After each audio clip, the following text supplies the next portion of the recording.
असां वटि हिते कुझु ब्लॉक्स आहिनि जेके टेट्रिस गेम मां खयल आहिनि। उमेद आहे त तव्हां सभिनि टेट्रिस गेम ॾिठी हूंदी या खेॾी हूंदी। मूंखे त ॾाढी वणंदी हुई इहा गेम। इन गेम में इहे ब्लॉक हूंदा आहिनि जेके असांखे हिक ॿिए में मिलाइणा हूंदा आहिनि। हाणे हिन ब्लॉक में इहे ब्लॉक्स पॉलीगॉन जी सूरत में यानी घणकुंडे जी सूरत में हूंदा आहिनि ऐं हिननि मां कुझु ब्लॉक अहिड़ा हूंदा आहिनि जेके कॉन्वेक्स हूंदा आहिनि। कॉन्वेक्स जो मतिलबु हूंदो आहे मुहदब। जीअं हाणे हे मिसाल आहे, इहो हिकु मुहदब पॉलीगॉन आहे यानी घणकुंडो आहे। ऐं ॿिया हूंदा आहिनि कॉनकेव, जीअं हे मिसाल आहे जंहिंखे असां मुक़ाइर बि चवंदा आहियूं ऐं मुक़ाइर घणकुंडा हूंदा आहिनि। हाणे इन्हनि में फ़र्क़ु छा आहे, अचो त ॾिसूं। हाणे कॉन्वेक्स ऐं कॉनकेव पॉलीगॉन जा असां कुझु मिसाल था खणूं। जीअं हे मिसाल आहे कॉन्वेक्स जो ऐं हे मिसाल आहे कॉनकेव जो।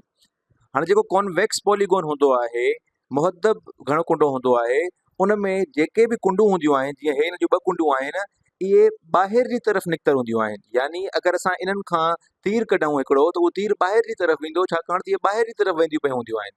ऐं कॉनकेव में तव्हां ॾिसंदव त हाणे कॉनकेव में जेका शिकिल आहे उन में तमामु कुंडूं ॿाहिरि जी तरफ़ वञी रहियूं आहिनि, पर हिकिड़ी कुंड अहिड़ी आहे जेका ॿाहिरि जी तरफ़ न वञी रही आहे, पर उहा अंदर जी तरफ़ वञी रही आहे। ऐं हे तीर ॿुधाए थो त इहा कुंड अंदर जी तरफ़ इशारो करे रही आहे, माना अंदर जी तरफ़ छिके रही आहे।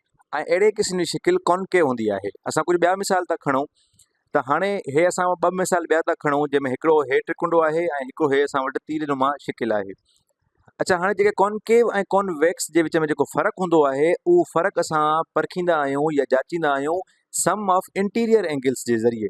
सम ऑफ इंटीरियर एंगल्स मतिलबु जेके अंदरियूं एंगल्स हूंदियूं आहिनि कंहिं बि शिकिल जूं, उन्हनि जे जोड़ जे ज़रिए। जीअं हाणे हीउ कॉन्वेक्स त्रिकुंडो आहे, हिन में त 3 एंगल्स आहिनि A, B ऐं C। ऐं तव्हां इन टिनिनि खे गौर कंदव त इन टिनिनि जो जेको मेजरमेंट आहे उहो 180 डिग्रीअ खां घटि आहे। यानी इंटीरियर एंगल्स जेके हूंदियूं आहिनि कंहिं बि कॉन्वेक्स शिकिल जूं, उहे 180 डिग्री खां घटि हूंदियूं आहिनि। ऐं अगरि असां हाणे कॉनकेव शिकिल जी तरफ़ अचूं त इन में 4 कुंडूं आहिनि A, B, C ऐं D। हाणे A, B ऐं D जेका कुंड आहे या जेका एंगल आहे, उन जो जेको माप आहे उहो 180 खां घटि आहे। पर जेका एंगल C आहे, उहो तव्हां अगरि गौर कंदव त उहा 180 खां वधीक वॾी आहे, छाकाणि त उहे अधु सर्किल खां वॾी थी वञे। त मतिलबु C जो जेको माप आहे उहो 180 खां वॾो आहे। ऐं इन करे जेके कॉनकेव शिकिलूं हूंदियूं आहिनि, उन्हनि में हिकु एंगल अहिड़ी हूंदी आहे जंहिंजी 180 डिग्री खां वॾी माप हूंदी आहे। इहे असां वटि कुझु ॿिया मिसाल आहिनि कॉन्वेक्स ऐं कॉनकेव शिकिलनि जा। हाणे असां ॿियो क़ाइदो जेको कॉनकेव ऐं कॉन्वेक्स में फ़र्क़ु हूंदो आहे, उन जे बारे में पढ़ूं था। असां पहिरों शिकिल खणूं था कॉन्वेक्स वारी, जेके असां ABCD मार्क था करे छॾियूं। हाणे असां पढ़ूं था डायगोनल जे बारे में, यानी टेडी लीक जे बारे में।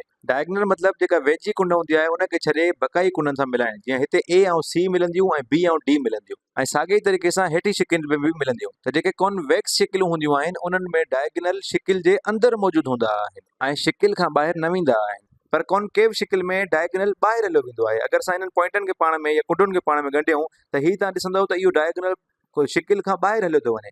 ऐं अगरि असां हेठी शिकिल में कॉनकेव में मिलायूं डायगोनल्स, त उनमें बि जेको डायगोनल आहे उहो शिकिल खां ॿाहिरि हलियो थो वञे।